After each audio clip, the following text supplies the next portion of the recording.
Ayan guys, tingnan natin kung paano mapisa yung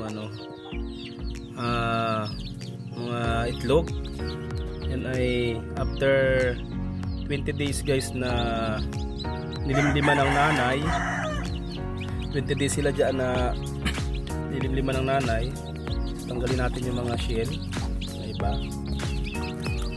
So ayan na po, magkasarili silang pisa. So, mayroon pang, so ito ay 8 piraso yata ito. 2, 4, 6 ay 2 siyam. So mayroon pa tayo, ang napisa ay 7 na. So, mayroon pa tayong ayan makikita nyo guys, basa pa yung iba kapipisaan lang nila.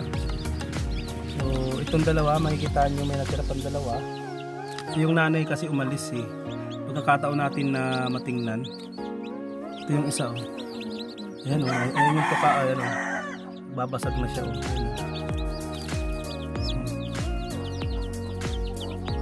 mapipisa yan. Abangan natin yung pagpisa nito mga idol guys. Diyan na yung nanay, bumalik na. Patuloy niyang pipisahin yung dalawang natitira guys. Ayan, so abangan natin yung dalawang itlog paano siya mapisa mamaya.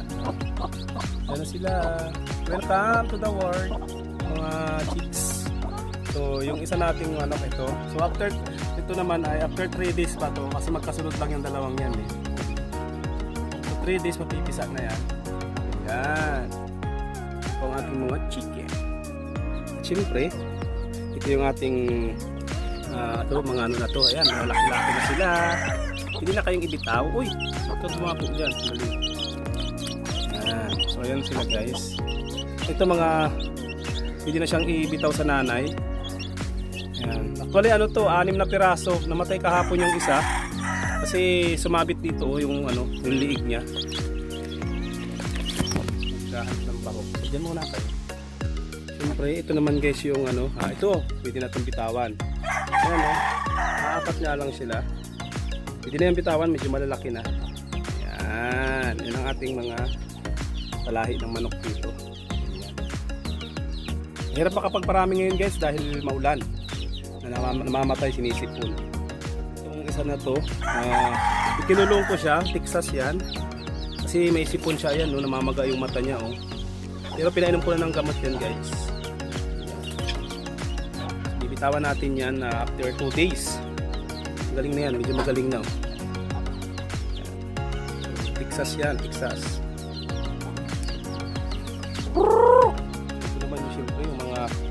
Ating mga bitaw na laki na. Ayan.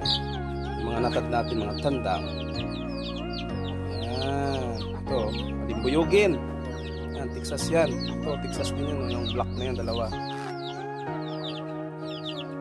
Sa itong talisayan na to, Texas din yan.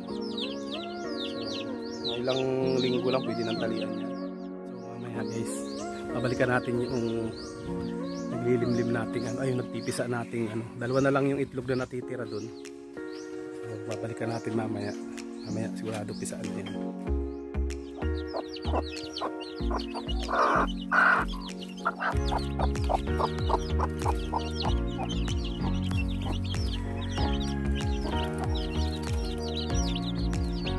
Ayan na guys, ayan nagka-crack na siya ayan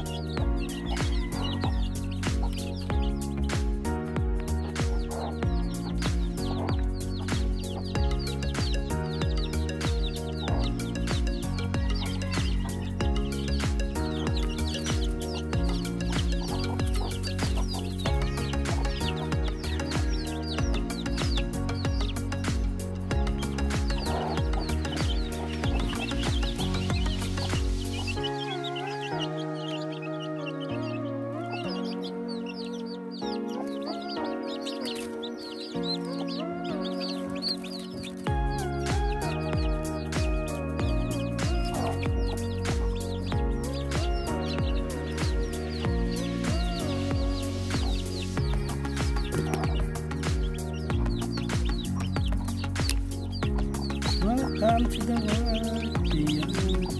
So isa na naman po ang napisa.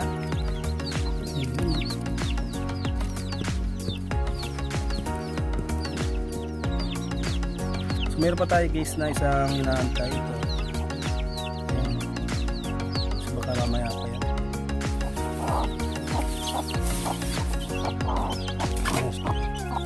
Lalagyan natin guys ng konting bakog kasi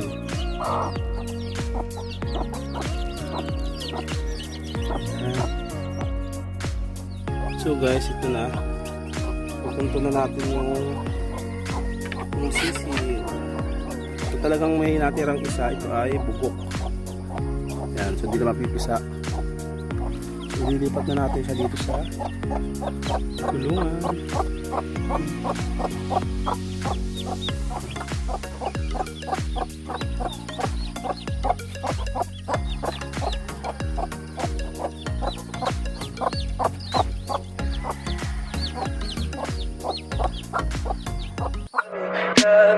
Tell me pretty lies, look me in the face. Tell me that you love